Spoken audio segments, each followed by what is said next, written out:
program that virtual cardiac rehab was reasonably equivalent to live face-to-face cardiac rehab.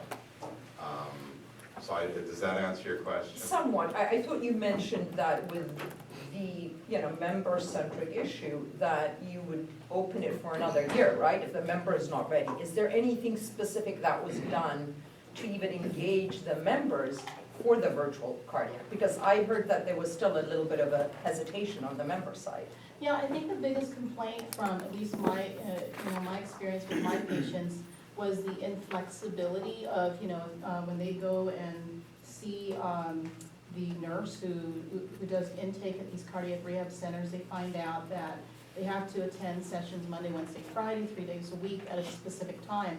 The inflexibility to that schedule, and then if they cannot miss it, if they miss the appointments, they cannot make it up. So the patients just felt that the schedules were too rigid, and many of my patients might have started the program, but they never completed the 12-week program.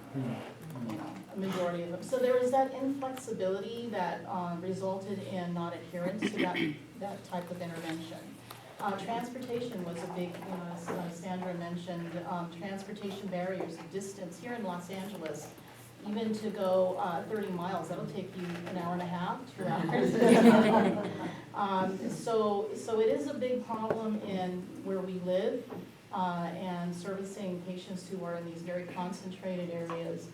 So that's an important problem to our patients. They would rather be able to determine what time they exercise, what time of the day, when they do it, than to be held to a rigid schedule that might be very challenging for them to just make that time that's slotted for them. But even with virtual cardiac rehab, I think the patients sometimes are hesitant to launch into a program.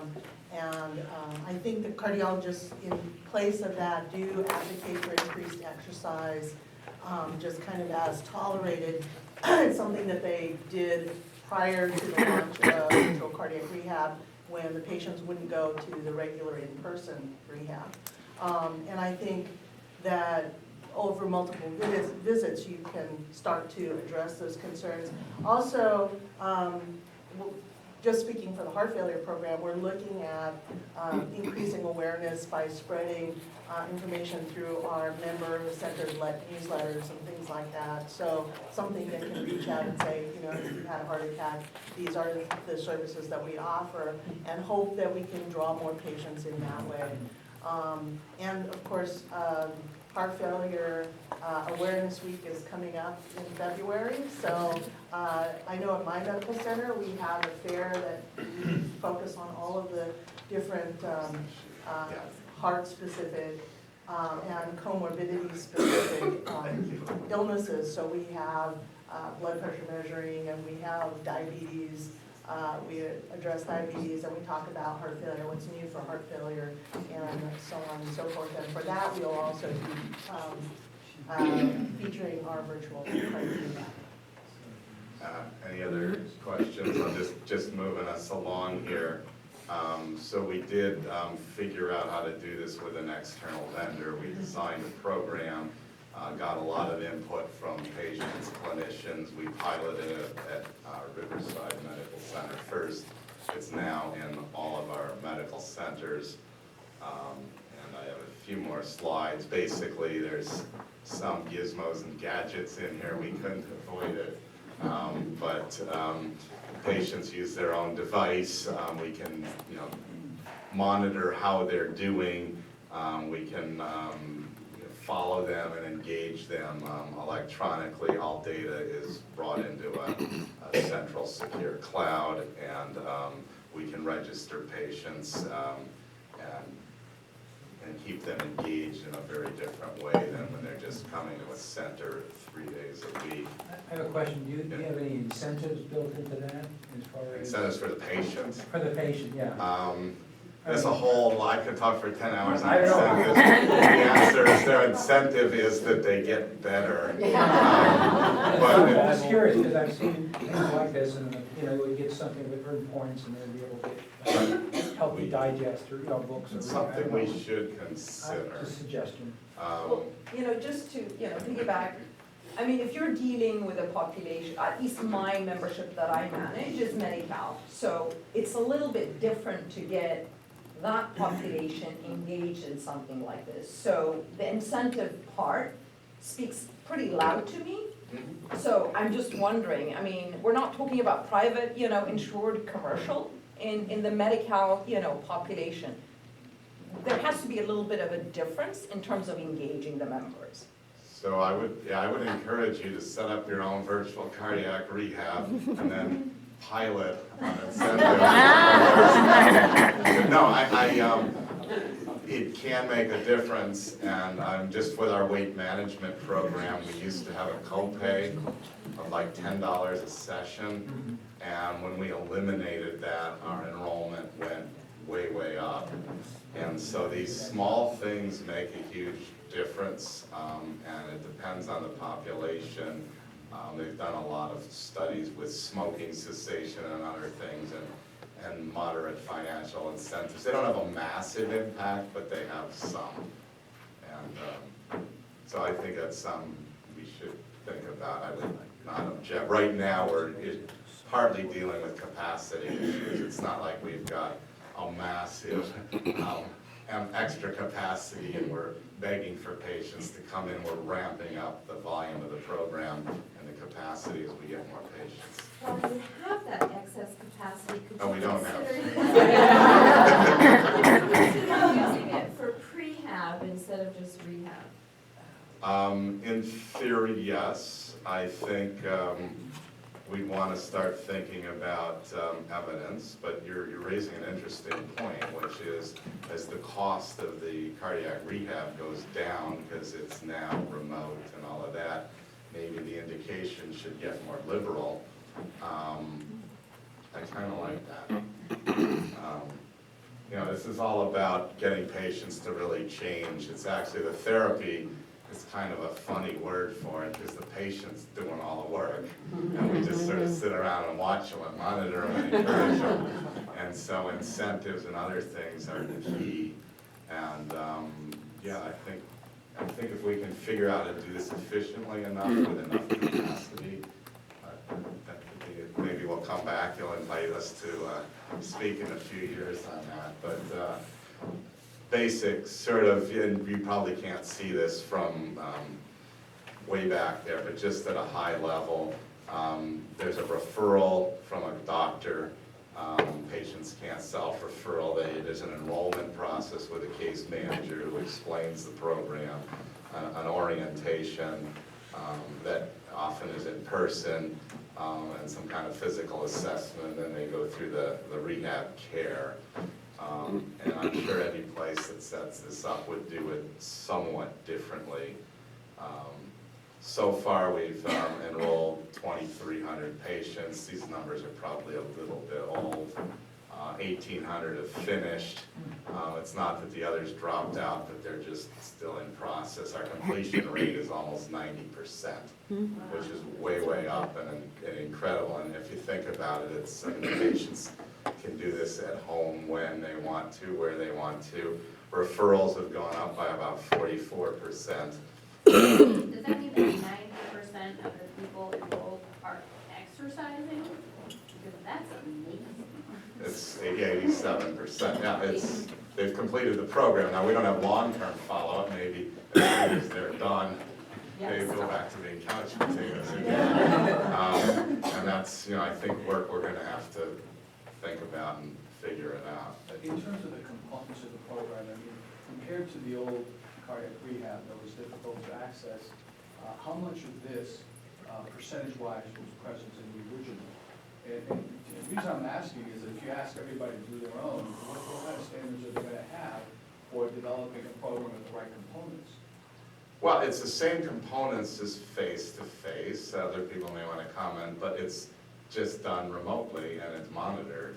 It's not telling the patient, hey, go home and exercise and eat right, because they won't, but it is the monitoring with the case manager. We basically took a face-to-face cardiac program and figured out that we don't actually need to be what do you need to be face-to-face for to do all we're doing the same stuff, it's just done in a different setting. It sounds like the Peloton model, so basically, you're doing it with a bunch of other people, but you're all in your own space.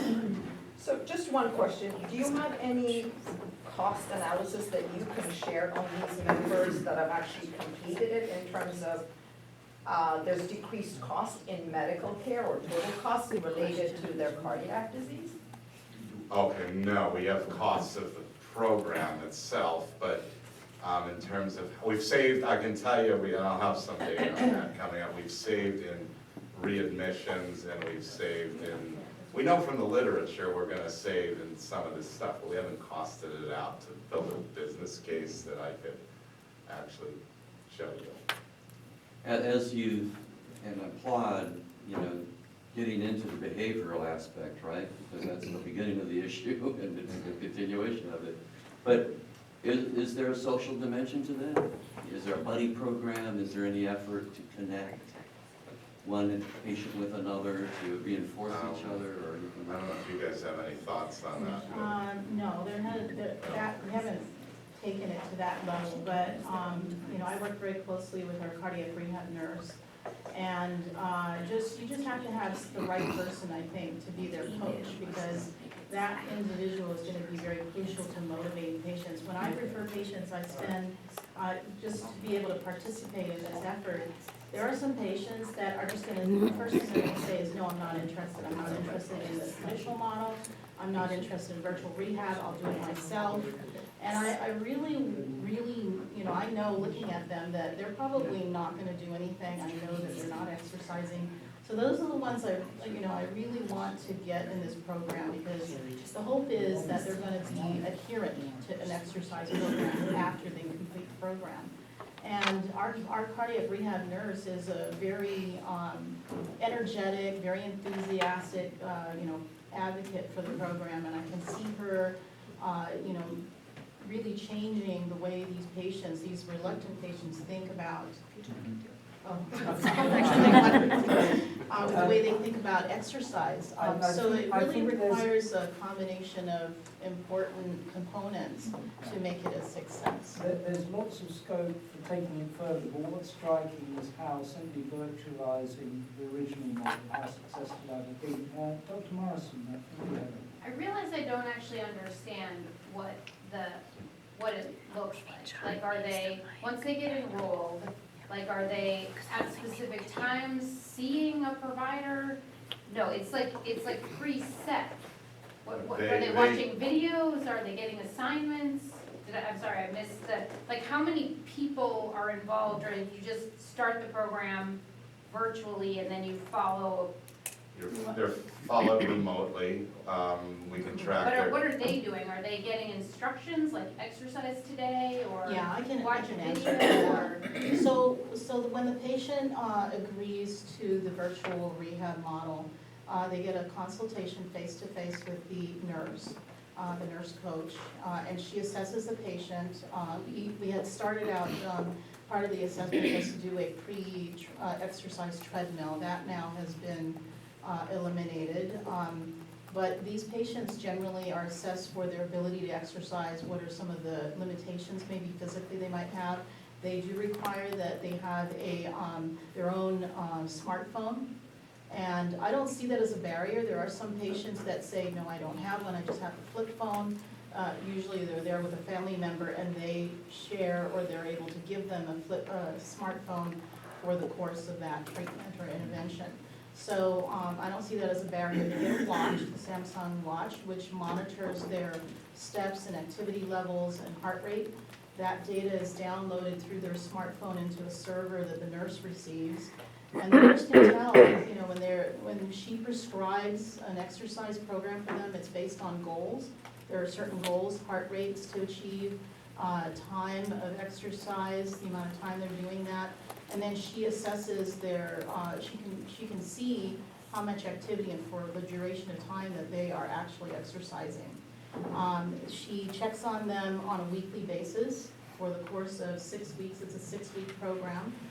So they agree to meet by a telephone encounter, whatever day of the week at a certain time. So there are like telephone visits that occur. And if she sees, and she, the nurses come to me and told me that your patient, Mr. So-and-so, is really not doing anything. He's probably either taken his watch off and left it on the side. I've made several phone calls. This isn't, this patient doesn't seem to be complying, and then gets me involved, so I'll make a phone call. And I think by getting the physician involved in that conversation, I don't know if it remotivates the patient, but, hearing from me, that the nurse has told me this is an issue, then the patient gets right back into the program. And so those are some of the communication efforts that work, that help maintain adherence to exercise. So there is this, information that requires some technology to report out to a nurse. The nurse does follow the intensity of exercise and can see if a patient is meeting the goals on a weekly basis. And then each week, she may prescribe or change up the level of exercise. In addition, I think the patients also get referral to our wellness coaching program, which addresses some of the other issues that are addressed in your traditional standalone model. So they would address weight, smoking, and things like that.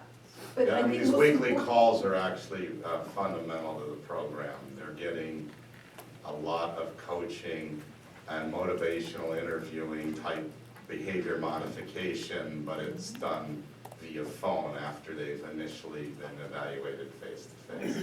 I just thought, the most important thing, what you're doing is you're empowering the patient, right? You've Exactly, provided the yeah. knowledge, and they're independently can kind of track and be engaged in what's happening. I think that's why you probably have increased And adherence. somebody asked, well, what do they get from this? Well, I can tell you at the end of the 6-week session, the nurse will bring me these certificates and I'll sign them.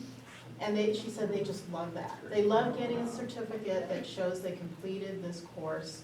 And she said they're very proud of their accomplishments. So I think that something as simple as that is very empowering for the patient. I think we need to move on to the next. So, yeah, and Because we don't want to miss that bit. right, and I could have brought a lot more detail about the exact specifics of the program. I actually thought folks would be more interested at a much higher level, rather than but we can get, anybody wants more information about the exact details and stuff, happy to help people. To me, the main issue is virtual cardiac rehab seems as effective as regular rehab. It's much easier to implement, and we've been able to do that amongst a large population and a large diverse geographic area. I think that's the take-home lesson, and patients like this, by the way. We do patient satisfaction surveys, and they're very happy. Always nice to have some patient feedback. Here's a good example. Experience was great. Patient says, I feel a lot stronger. The watch was great. I wouldn't have walked every day if I didn't have the watch in my arm. The whole program, more than anything, has raised the awareness about what you have to do. And so this is about patient engagement. And it is important to get feedback, because you can make modifications. Now, in circulation, for those of you who read it, the American Heart Association and others did come out with a similar statement about home-based cardiac rehab late last year, more or less saying what we said in our eScope review, that there's reasonably good evidence that this is a good thing to do.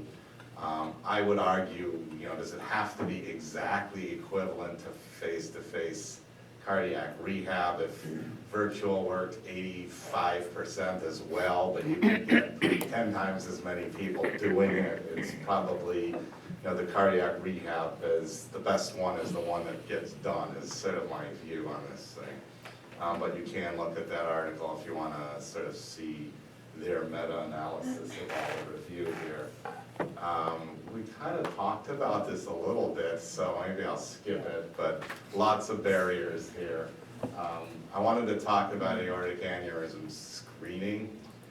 This is another area that I think is under-talked about. U.S. Preventative Health Task Force suggests screening one time by ultrasound in men who have ever smoked, which is most men, sadly, age 65 to 75. And I've actually been surprised that's not publicly reported. He just doesn't measure it. Nobody measures it. But usually when U.S. Preventive Health Task Force says do something, they're right.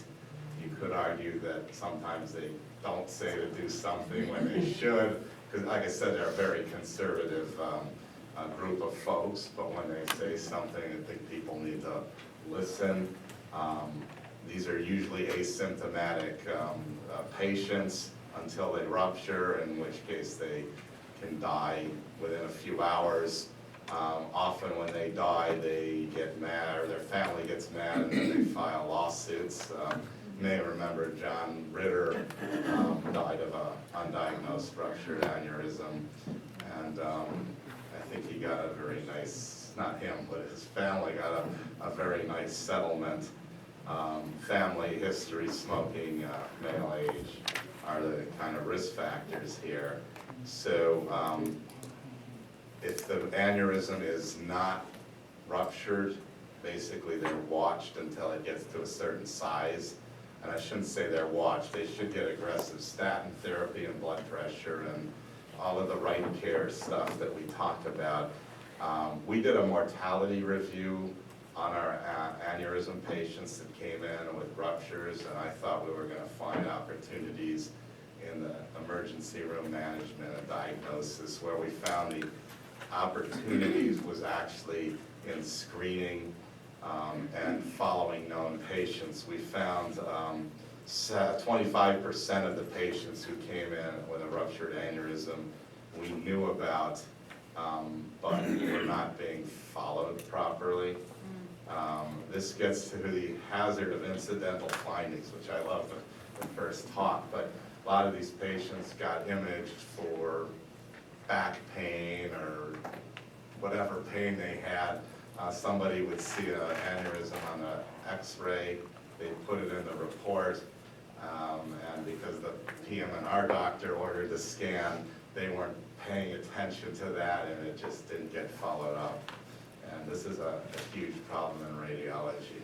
Yeah. I was going to comment, my clinical background is as an anesthesiologist and intensive care physician, and my particular expertise is in emergency surgery. And if these people get to hospital and they're ruptured, we then do heroic stuff, and they can spend, up to a year in the ICU dying slowly. I mean, yes, we can have a good save rate, but also if you look at your very expensive cost patients, some of these will be in that group. So it's not a huge number of patients, but when they come in, this is a major problem.